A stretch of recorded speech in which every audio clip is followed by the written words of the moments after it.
అని ఆ రోజు చెప్పి మేము ఒకటే ఆ రోజు సింగిల్ పాయింట్ ఎజెండా కమలాకర్ గారు నేను మాట్లాడినప్పుడు మీరు ఏమి చేస్తారో మాకు అనవసరం, 42% రిజర్వేషన్లు అయిన తర్వాతనే ఎలక్షన్లకు పోవాలని మేము డిమాండ్ చేసినాం. తర్వాత ప్రధానమంత్రి గారిని నేను ఆల్ పార్టీ డెలిగేషన్ని తీసుకుపోతాను సీఎం గారు చెప్పారు, తీసుకుపోలే.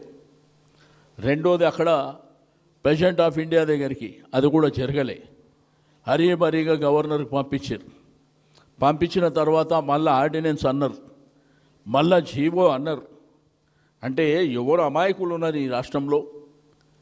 అమాయకులు ఉన్నారనుకోని మోసపూరితంగా మోసపుచ్చాలనేటువంటి ప్రయత్నం జరిగింది. అవన్నీ తప్పిదాలు. ఆ తర్వాత జంతర్ మంతర్ దగ్గర గవర్నర్కు తీర్మానం పోకముందే జంతర్ మంతర్ దగ్గర ధర్నా చేశారు ఒకసారి. మళ్ళీ ఆ తర్వాత 3 రోజులు మేము అక్కడనే ఉంటామని చెప్పి పార్లమెంట్ నడుస్తుంది. పార్లమెంట్ నడుస్తున్నప్పుడు మేము అక్కడ జంతర్ మంతర్ దగ్గర ధర్నా చేస్తామని చెప్పి పోయిండ్రు. వాళ్ళ కమిట్మెంట్ ఏందనేది అక్కడ ఉన్నటువంటి మల్లికార్జున ఖర్గే గారు ఆ మీటింగ్కు రాలే, రాహుల్ గాంధీ గారు రాలే, సోనియా గాంధీ గారు రాలే, ప్రియాంక గాంధీ గారు కూడా రాలే. ఒకవేళ ఆ పార్టీకి చిత్తశుద్ధి ఉంటే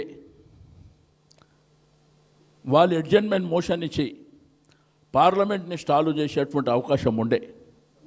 తెలంగాణ ఉద్యమం జరిగేటప్పుడు కేసీఆర్ గారు, వినోద్ కుమార్ గారు, విజయశాంతి గారు ముగ్గురే పార్లమెంట్ని స్టాల్ చేశారు. అది మనకు తెలిసిందే, మన కళ్ళారా చూసిందే. కానీ వీళ్ళు ఆ ప్రయత్నం ఏది చేయలే. ఏదో పోయినరు, ఢిల్లీలో ఎంజాయ్ చేసి వచ్చిరు తప్ప దాని రిజల్ట్స్ ఏం లేదు. మళ్ళీ ఆడికి రాగానే జీవో అన్నారు. జీవో ఎట్లా చెల్లుబాటు అవుతుంది? గవర్నర్కి పంపించారు, ప్రెసిడెంట్ ఆఫ్ ఇండియా దగ్గర ఉన్న తర్వాత జీవో ఎట్లా చెల్లుబాటు అవుతుంది? అది జరగలే. ఇవాళ కూడా సుప్రీంకోర్టులో మరి జరిగినటువంటిది కూడా మనం చూసినాం. వాళ్ళు వెంటనే రిజెక్ట్ చేయడం. అయితే ఇప్పుడు క్యాబినెట్లో కూడా వాళ్ళు ఏ నిర్ణయం తీసుకున్నా కానీ మేము ఒకటే చెప్పేది ఈ ప్రభుత్వానికి,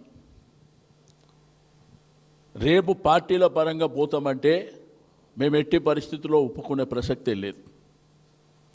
42% రిజర్వేషన్ చట్టపరంగా 9th షెడ్యూల్లో పెట్టిన తర్వాతనే, చట్టపరంగా వచ్చిన తర్వాతనే మీరు ఎలక్షన్ పోవాలి. రాష్ట్రంలో ఉన్నటువంటి బీసీ సమాజానికి కూడా ఈ వేదిక ద్వారా అప్పీల్ చేస్తున్నాం. వాళ్ళు పార్టీ పరంగా అంటే మనం నామినేషన్ వేయొద్దు, మనం కొట్లాడి సాధించుకుందాం. వాళ్ళు వేసేది ఏం బిచ్చం కాదు, మనం అడక తినటోళ్ళం అంతకంటే కాదు. ధైర్యంగా కొట్లాడి మనం సాధించుకుంటాం తప్ప మనం భయపడవలసినటువంటి అవసరం ఏ కోశాన లేదు. నేను ప్రభుత్వానికి, ముఖ్యమంత్రి గారికి ఒకటే చెప్తున్నా, మీరు రేపేదన్నా నిర్ణయం తీసుకుంటే అది చట్టపరంగా 42% రిజర్వేషన్ 9 షెడ్యూల్ పెట్టిన తర్వాతనే మీరు ఎలక్షన్లకు పోవాలి. ఎలక్షన్లకు మీరు హరీబరీగా పార్టీల పరంగా పోతాము, మోసపూరితంగా ఇప్పటిదాకా చేసిన మోసాలు ఇవన్నీ జరిగినాక మళ్ళా మోసపూరితంగా పోతామంటే రేపు దాని పరిణామాలు చాలా తీవ్రంగా ఉంటాయి. రెండోది, ఎల్లుండి జరగబోయేటువంటి బంధుకాలకు నేను ఆర్టీసీ యాజమాన్యానికి, మరి అదేవిధంగా ఏవైతే రాష్ట్ర వ్యాప్తంగా ఉన్నటువంటి షాప్ ఎస్టాబ్లిష్మెంట్ దుకాణదారులకు, అదేవిధంగా మెట్రో అందరూ కూడా సహకరించవలసినటువంటి అవసరం ఉంది. స్కూళ్ళు, కాలేజీలు, విద్యా సంస్థలు కూడా అందరూ కూడా స్వచ్ఛందంగా బంద్కు మీరు సహకరించాలని చెప్పి మేము రిక్వెస్ట్ చేస్తున్నాం. రెండోది, మండలాలలో కానీ గ్రామాలలో కానీ జిల్లా హెడ్ క్వార్టర్లో కానీ బంధు సంపూర్ణంగా రాజకీయాలకు అతీతంగా బీసీ అనుకునేటువంటి ప్రతి వాళ్ళు కూడా దాంట్లో భాగస్వామ్యం కావాలని చెప్పి మేము అందరికీ రిక్వెస్ట్ చేస్తున్నాం. ఇప్పటిదాకా ఈ ప్రభుత్వం కాంగ్రెస్ చరిత్రనే 130 సంవత్సరాల నుంచి మోసపూరితమైనటువంటి, వాళ్ళు చేసేటి అన్ని మోసాలు.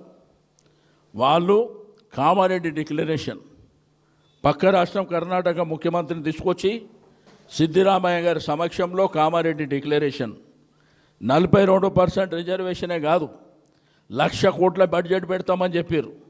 ప్రతి సంవత్సరానికి 20,000 కోట్లు ఇస్తామన్నారు. ఎక్కడ పోయినాయి?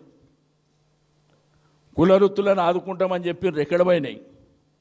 మా పిల్లలకు మా పిల్లలకందరికీ ఉద్యోగాలు ఇస్తామని చెప్పారు. ఎక్కడికి పోయినాయి?